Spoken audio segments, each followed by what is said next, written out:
Süleymaniye'de şu anda starttaki yerini aldı. Atlar starttaki yerine girdi. Start verildi ve koşu başladı. İlk metreler içerisinde Fly Horse'un dış kullardan Süleymaniye'nin arasında bir liderlik mücadelesi izliyorum. Orta kullardan atak yapan ekürülerden 8 numaralı Azram koşuyu force edip farkı da bir boya kadar çıkarttı. İkincilikte 9 numaralı Lady Red bu safkanı yakın takibi aldı. 5 boy kadar geride 11 numaralı Süleymaniye üçüncülükte, 12 numaralı Sedef dördüncülükte, yanında 7 numaralı Selena'yı izliyorum ve bu şekilde koşunun son 1400 metresi geçiliyor. 8 numaralı Azram önde 3 boy farklı liderliğini koruyor. 9 numaralı Lady Red ikincilikte bu safkanın yakın takibini sürdürüyor.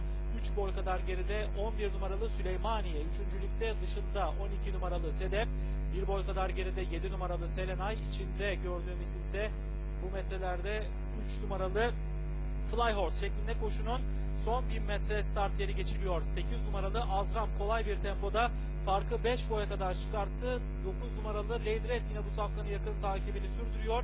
2 boy kadar geride 12 numaralı Sedef üçüncülükte, daha sonra orta kullardan 11 numaralı Süleymaniye'de öndeki mücadeleye katılmaya çalışıyor. 5. ligde 7 numaralı Selena'yı izliyorum ve bu şekilde son 600 metreye doğru geliyoruz. 8 numaralı Azram önde 2 boy farklı liderliğini koruyor. 9 numaralı Lady Red atak yapıp önde kaçan 8 numaralı Azram'ı yakaladı ve bu iki safkan son 600 metrede aralarında liderlik mücadelesi yaparak geçiyorlar.